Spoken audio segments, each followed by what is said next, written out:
মধ্যবিত্তদের জীবন একটা নির্দিষ্ট কাঁটাতারে আবদ্ধ থাকে।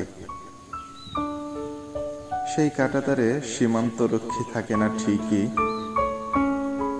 কিন্তু সেটি পৃথিবীর সব থেকে দুর্ভেদ্য কাঁটাতার। মধ্যবিত্তদের মূল সম্পদ তার আত্মসম্মান।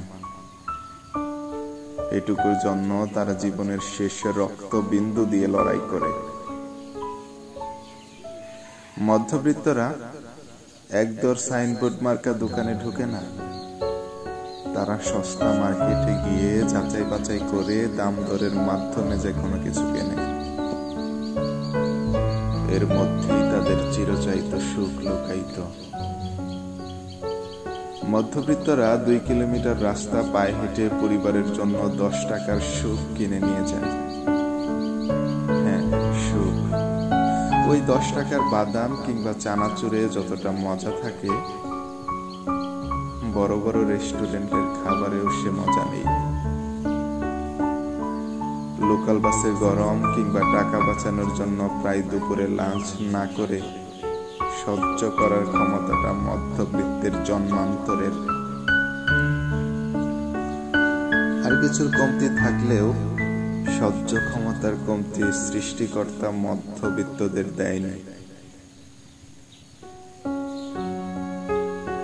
মধ্যবিত্তরা জীবনের চাওয়াগুলো জমিয়ে রাখে ভবিষ্যতের জন্য। সে স্বপ্ন দেখে ভবিষ্যৎ তাকে একদিন ঠিকই ফিরিয়ে দেবে তার সব চাওয়াগুলো। কিন্তু সত্যি কি ফিরিয়ে দেয়? আর যদিও বা দেয়, তার সংখ্যাটা অতি নগণ্য।